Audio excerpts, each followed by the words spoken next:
नमस्कार। बिहार की आवाज, बिहार के चेहरे तो बहुत सारे हैं, लेकिन ये जानकारी शायद आप में से बहुत ही कम लोगों को पता हो कि बिहार के इस वक्त सबसे बुजुर्ग नेताओं में और सबसे परिपक्व नेताओं में अगर किसी की गिनती होती है, और ये जानकारी हमें भी अभी प्राप्त हुई है कि सबसे ज्यादा उम्र वाले अभी ना लालू प्रसाद यादव उस रेस में है, ना नीतीश कुमार, जीतन राम मांझी केंद्र में मंत्री भी हैं, पूर्व मुख्यमंत्री बिहार के हैं, वरिष्ठ नेता हैं और हम पार्टी के अध्यक्ष भी हैं। बिहार के इस वक्त मौजूदा परिस्थितियों में जितने नेता हैं उनमें सबसे सीनियर नेता जीतन राम मांझी जी, बहुत बहुत स्वागत है आपका डीडी डायलॉग पर। मांझी जी, ये जानकारी हमें मिली, लेकिन आपके बारे में और भी बहुत सी जानकारियां हैं जो जरा हम इस वीडियो के मामले के जरिए दिखाने की कोशिश करते हैं अपने दर्शकों को, उसके बाद सवालों का सिलसिला। एक बात सुधार लीजिए, मैं नेता नहीं हूँ बहुत छोटा सा वर्कर हूँ। ओके ठीक है, आइए जरा ये वीडियो देखते हैं। जीतन राम मांझी बिहार की राजनीति के वरिष्ठ और प्रभावशाली दलित नेताओं में हैं। वे मोदी सरकार 3.2 में सूक्ष्म, लघु एवं मध्यम उद्यम मंत्रालय का दायित्व संभाल रहे हैं। मांझी ने अपनी राजनीतिक करियर की शुरुआत 1980 में कांग्रेस पार्टी से की और मखदूमपुर सीट से विधायक बने। मई 2014 में नीतीश कुमार के मुख्यमंत्री पद से इस्तीफा देने के बाद जीतन राम मांझी बिहार के मुख्यमंत्री बने। फरवरी 2015 तक उन्होंने मुख्यमंत्री के रूप में कार्य किया। 2015 में ही उन्होंने अपनी पार्टी हिंदुस्तानी आवाम मोर्चा का गठन किया। जून 2024 में वे लोकसभा के लिए चुने गए और केंद्र सरकार में मंत्री बने। अपने लंबे राजनीतिक जीवन में उन्होंने कांग्रेस, राष्ट्रीय जनता दल यूनाइटेड जैसे प्रमुख दलों के साथ काम किया।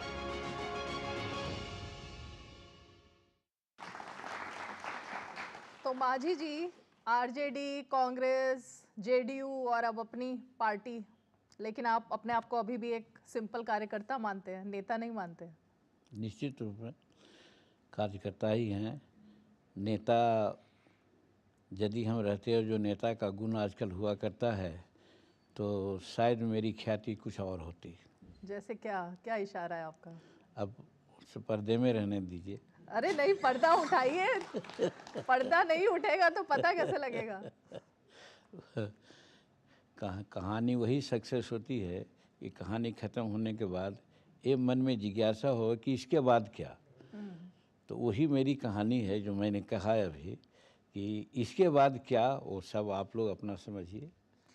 आप, जहाँ तक मैं इशारा समझ पा रही हूँ, आप ये कहना चाहते हैं कि आजकल नेता धूर्त हैं लेकिन आप बहुत सीधे हैं, मन के सच्चे हैं, इसीलिए धोखा खा जाते हैं। अब धोखा तो मैं नहीं कहता कि धोखा खाया हूँ, लेकिन एक बात सही है कि जो सिद्धांत पर चलता है कभी कभी उसको मार खाना पड़ता है, यानी सेटबैक होता है। वो हमारे साथ हुआ है। ये आप तब की बात कर रहे हैं जब मुख्यमंत्री बने थे? मुख्यमंत्री की बात भी है और कभी कभी ऐसे ऑफर भी आए कि आपको मुख्यमंत्री बना दिया जाता है और आपको उपकृत किया जाता है, आप आइए मेरे साथ।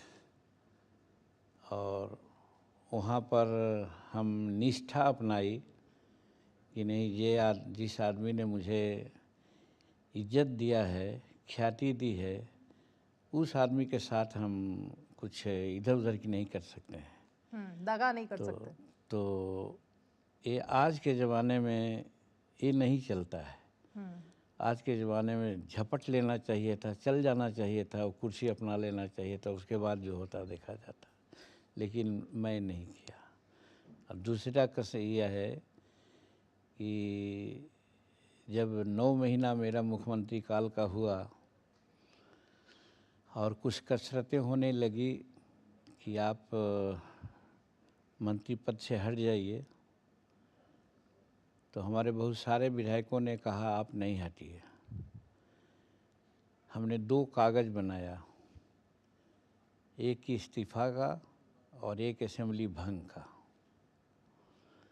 अगर हम में राजनीतिक पटुता होती तो हम असेंबली भंग का कागज़ त्रिपाठी जी यानी राज्यपाल महोदय को दे देता, लेकिन हमने दिया अपना इस्तीफ़ा।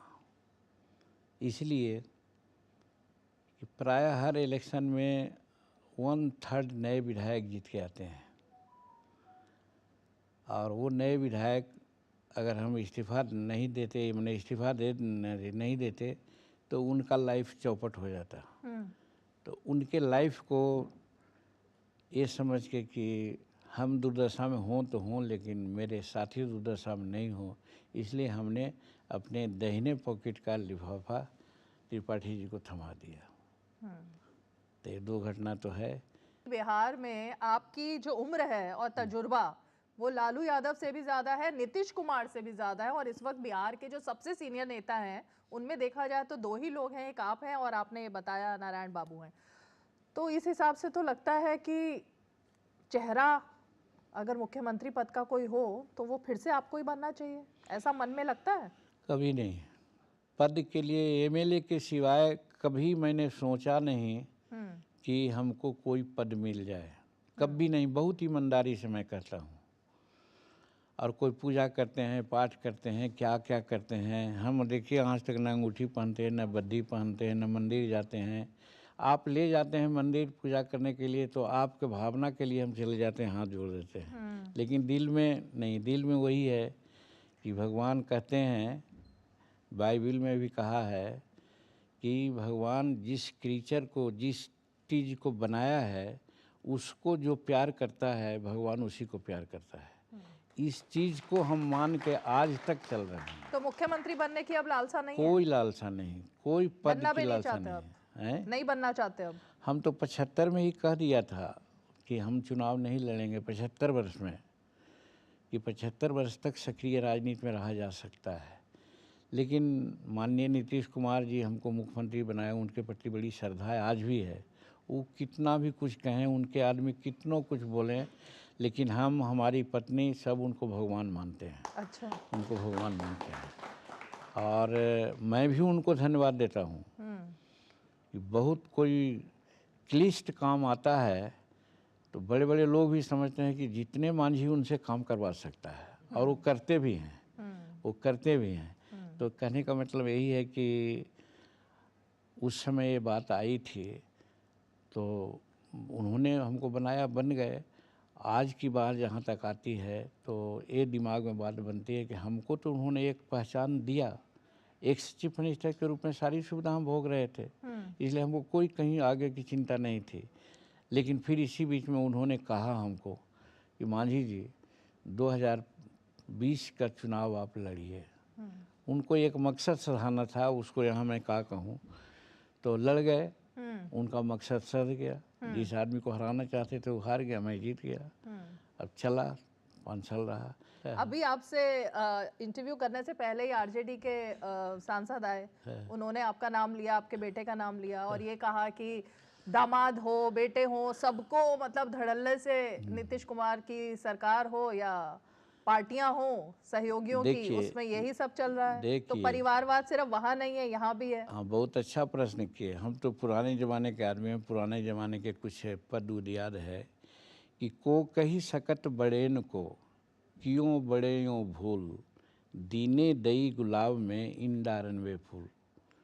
माने गुलाब के फूल में कांटा होते हैं तो भगवान को कौन कर सकता है। तो उसी प्रकार से जो सामर्थ्य है, वान है, उसको नहीं कर सकता है। हमारे बारे में जो तोहमत या कहते हैं, मैं खुशी मानता हूँ, लेकिन अच्छी बात है आपने यहाँ पर कहा, पब्लिक डोमेन में जाएगा, कि हमारा बेटा संतोष है, वो हमारी इच्छाओं का प्रतिबिंब है। यानी 1966 में ग्रेजुएशन करने के बाद 67 में 5th ईयर पढ़ रहे थे, 68 में हम पोस्ट ग्रेजुएट कर लेते। मन में था कि हम प्रोफेसर होते, लेकिन 66 में ये बात पुरानी बढ़ जाती है, कहीं के हमको संवेदना आ जाती है कि जो मेरे माता पिताजी मजदूरी करते थे, हम हर संडे सैटरडे को घर पर जाते थे, काउंसलिंग होता था। हमारे पिताजी के आँख में आंसू आए और उन्होंने कहा कि बेटा अब तो मजदूरी नहीं मिलती है। तब हम पढ़ाई ड्रॉप करके चले गए, हम नौकरी कर लिया। मन में ये इच्छा रही कि हम प्रोफेसर होते, लियन मेरा रहता, हम एमएलए रहते, मन ये का पॉलिटिक्स में, वो मेरी इच्छा अब पूर्ण रह गई। ओके। तब हमारे दिमाग में आया कि अगर हम नहीं तो हम अपने बेटा को बनाएंगे वैसा। अच्छा। तो इसलिए उसको डॉन बॉस्को में पढ़ाया, दिल्ली यूनिवर्सिटी में पढ़ाया, वो पोस्ट ग्रेजुएट हुआ, नेट किया और पीएचडी किया।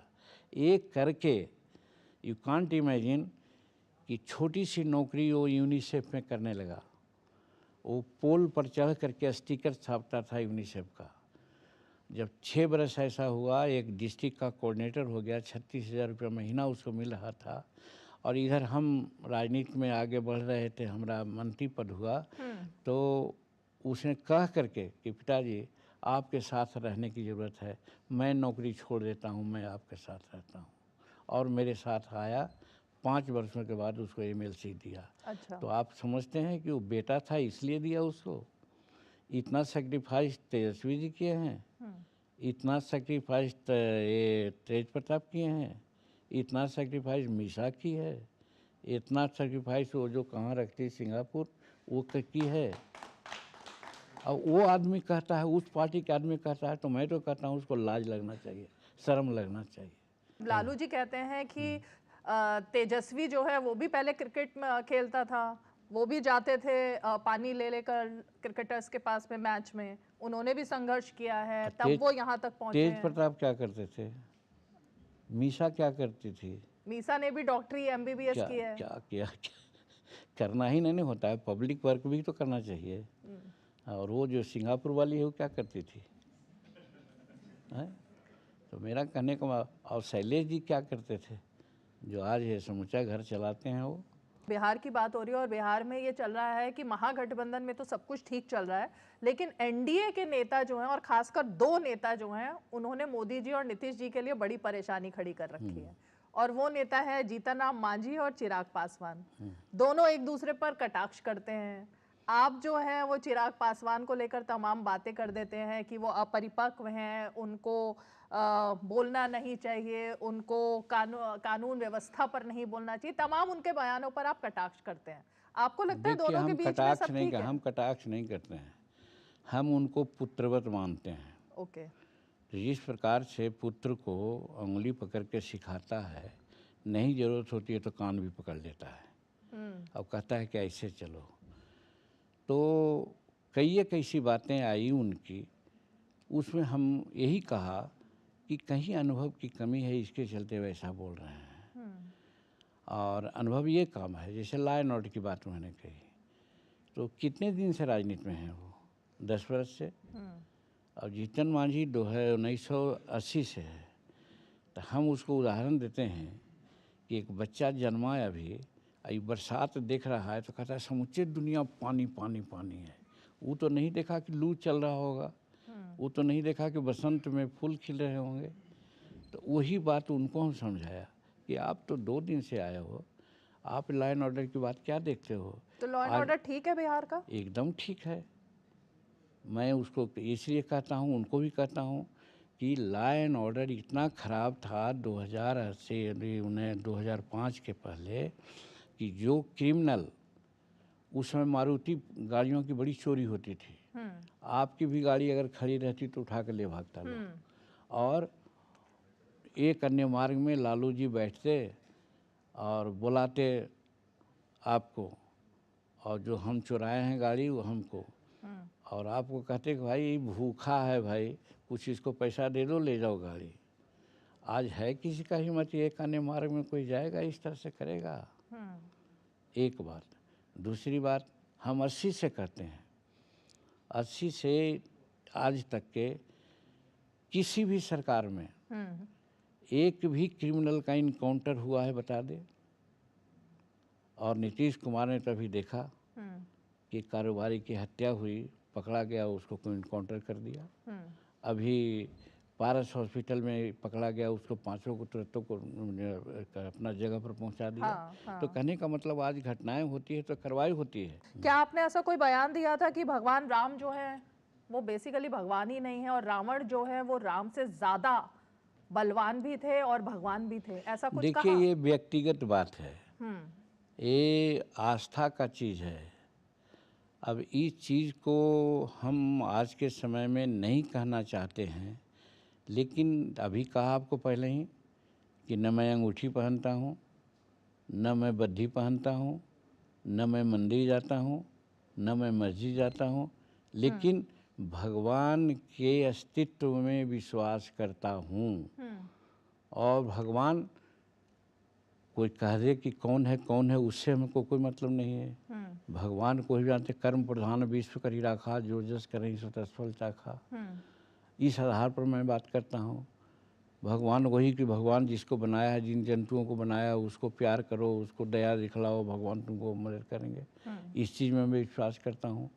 तो ऐसे चीज़ में जब मैं विश्वास करता हूँ तो कहाँ राम और कृष्ण और फलना और चिलना का क्या महत्व है मैं नहीं समझता हूँ। और दुनिया समझ दे तो क्या बात है, उसके नाम उनके आड़े हाथ भी मैं नहीं लेता हूँ कि आप भाई पूजो।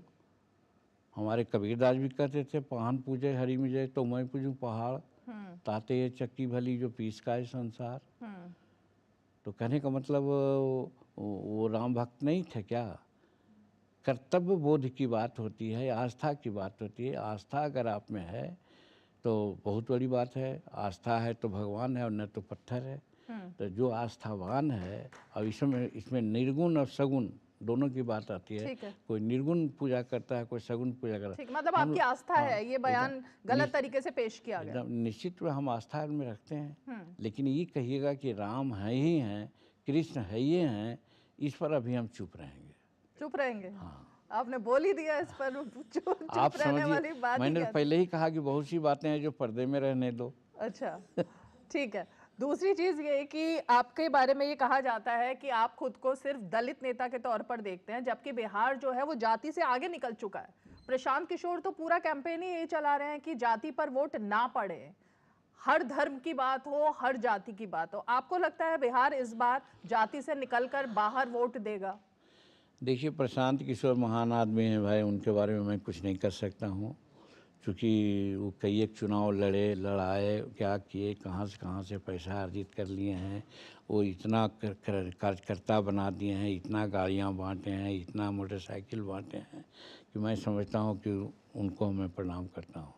रही बात हमारी, जब आप इस माने में कहते हैं कि कार्यकर्ता की बात करते हैं और जाति की बात करते हैं, तो हमारी पार्टी है हिंदुस्तानी अवाम मोर्चा सेकुलर। हमारी पार्टी का प्रियम्बुल ही है कि हम दो जाति संसार में जानते हैं, एक अमीरों की, एक गरीबों की। अच्छा। और इसीलिए जब मैं मुख्यमंत्री हुआ तो जो मैंने काम किया, आप जो पत्रकार मित्र हैं उनको हम गरीबी रेखा में माना, और इसीलिए उनको हम पेंशन, उनके लिए डिस्ट्रिक्ट में क्लब और स्टेट में क्लब बनाने की बात किया। धन्यवाद देते हैं अभी नीतीश कुमार को कि मेरे ही उस बात को लेकर के भी क्या कहते हैं, पत्रकारों का पेंशन शुरू कर दिया। हम गरीब मानते हैं महिलाओं को। महिला जीवन हाय तुम्हारी यही कहानी, आंचल में है दूध और आँखों में पानी, ये कहा गया था। मैं नहीं समझता हूँ कि महिला अबला है, महिला सबला है। महिला, जब सरस्वती थी महिला शिक्षा की मालकिनी, लक्ष्मी थी महिला धन की मालकिनी, और दुर्गा थी मालकिनी शक्ति की। तो शक्ति और धन और विद्या यदि महिलाओं में थी तो महिला को हम अबला कैसे कहेंगे? लेकिन अभी हम लोग बंगला बना के रखे थे। इसीलिए जब हम मुख्यमंत्री बने तो हम कहा कि बिना शिक्षा के महिला आगे नहीं बढ़ सकती, क्योंकि बाबा अम्बेडकर हमारे ने भी कहा है कि शिक्षा शेरनी का दूध है, जो उसको पिएगा वही गरजेगा।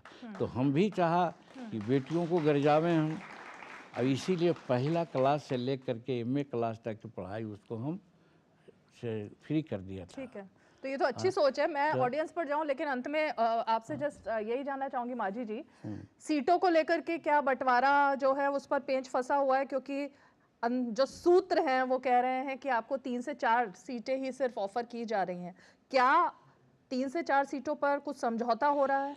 देखिए, इसमें कोई सच्चाई नहीं है, और इतना मैं आपको बता दूं कि शुरू से ही मैंने कहा कि मैं राजनीतिक आदमी नहीं हूं, मैं एक सिद्धांत पर चलने वाला आदमी हूँ, उसमें कभी मार भी खाता हूँ।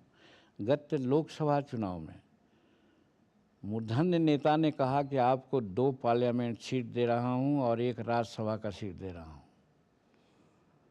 जोड़ लीजिए कि राज्यसभा का सीट मिलता और 2 पार्लियामेंट सीटें जीता तो पार्लियामेंट में आज हमारी स्थिति और अच्छी रहती। लेकिन मिला क्या? 1 सीट। हम कभी चुप बोले?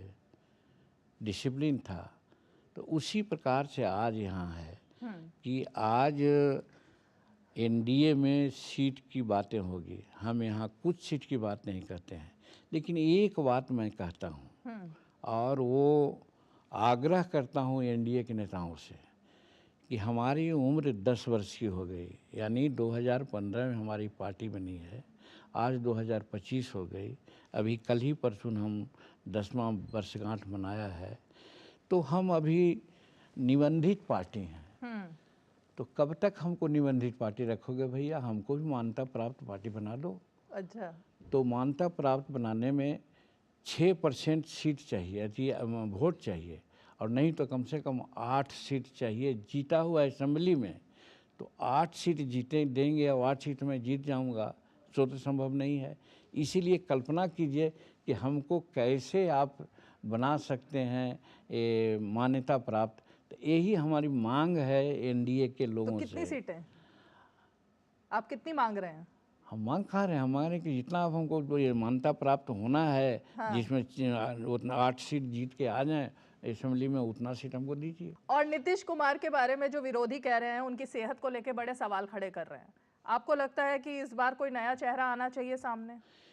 देखिए, नीतीश कुमार के सेहत के बारे में जो लोग कहता है, मैं समझता हूँ कि उसी का सेहत खराब है। उन्हीं को चेहरा बना निश्चित उनसे दूसरा बड़ा चेहरा कोई नहीं अभी है बिहार में। एक सवाल जल्दी से। पहला सवाल तो ये कि एक मुख्यमंत्री के रूप में बिहार में आपकी कितनी बड़ी उपलब्धि है? क्या इस इलेक्शन में आप बिहार के 9 महीने के मुख्यमंत्री की उपलब्धि लेके जाएंगे? दूसरा सवाल कि आप पे आरोप लगता है, सुन लीजिए ना। एक सर मैं इसी को कंटिन्यू करता हूँ। और दूसरा, आप पे आरोप लगता है कि आप सीट तो एनडीए से 20-22 मांगते हैं, लेकिन आप अपने कार्यकर्ता को एक भी सीट नहीं देते जी। पहली बात अगर कहते हैं जिसकी चर्चा आपने किया, तो 2 बातें तो अभी आपके सामने कह दिया कि बच्चियों को शिक्षा होनी चाहिए, तभी हमारा समाज आगे बढ़ सकता है। और भारत में पहली बार कोई मुख्यमंत्री बच्चियों की पढ़ाई बच्चा से लेकर के एमए तक के फ्री किया हो, ये कोई कम बात है क्या? एक चीज़। दूसरी चीज़, अभी पत्रकारों के बारे में हमने कहा कि पत्रकार 20 रुपया पर घूमते हैं। हम गांव घर में जो हम रहने वाले हैं, गांव घर में जाते हैं तो देखते हैं पत्रकार आता है, मिलता है। हम कहते हैं कितना तुमको मिलता है? तो कहता है भैया 1-2 मेरा न्यूज़ लग गया तो 20-40 रुपया हो गया। तो बताइए कितने, तो उससे गरीब कौन है? इसीलिए हम मुख्यमंत्री बहैसियत कहा था कि इनको हम पेंशन देंगे और 10 इनका नाम रजिस्टर करवाएंगे और 10 साल इनका कंप्लीट होता है वैसे ही इनको पेंशन जोग बनावेंगे। तो क्या आज समूचे हिंदुस्तान में ऐसा कहीं नहीं था, हमने किया था। एक चीज़। तीसरी चीज़ मैंने कहना चाहता हूँ कि बिहार और हिंदुस्तान किसानों का देश माना जाता है। किसान के लिए सबसे बड़ी बात आ जाती है कि उपज जो उसका है उसमें लागत ज़्यादा होता है।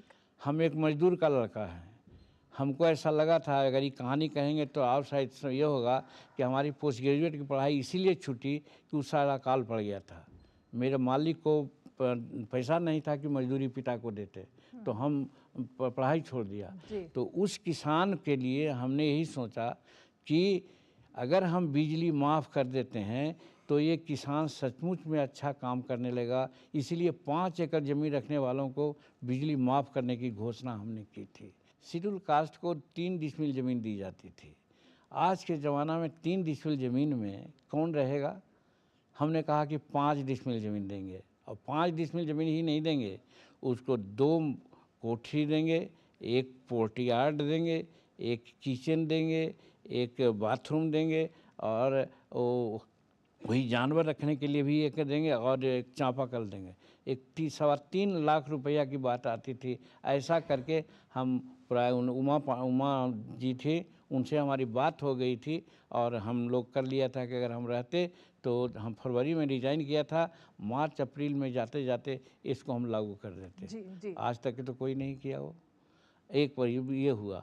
दूसरी बात ये भी किया था, 14 लाख एकड़ ज़मीन यहाँ पर ने 17 लाख एकड़ ज़मीन बिहार में है अभी। हमने उस समय का तत्कालीन व्यास जी थे, बहुत अच्छे अफसर थे, आप लोग जानते होंगे शायद, उनको हमने लगाया था कि हमारे के यहाँ 11-12 लाख से ज़्यादा आदमी नहीं है जिनको एक डिसमिल ज़मीन नहीं है।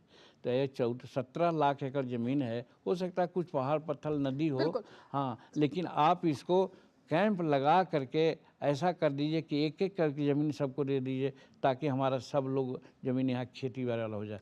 क्या है बिहार में कर दिए, भारत में कोई ऐसा, मैंने वैसा किया था। अब उसी जी प्रकार माजी से जी, समय की बहुत ज्यादा बाधा है। आपका तो कार्यकाल जितना रहा और उसमें इतनी लंबी फेहरिस्त हो सकती है, आप सही कह रहे हो, उसको गिनाने चलेंगे तो बहुत लंबा समय हमें चाहिए होगा। लेकिन आज हमारे पास पूछा गया है तो कहने बिल्कुल दीजिए। बिल्कुल बिल्कुल, हमारे पास वक्त इतना ही है। आपसे बात करके बहुत अच्छा लगा और डीडी डायलॉग में आने के लिए, शिरकत करने के लिए बहुत बहुत धन्यवाद।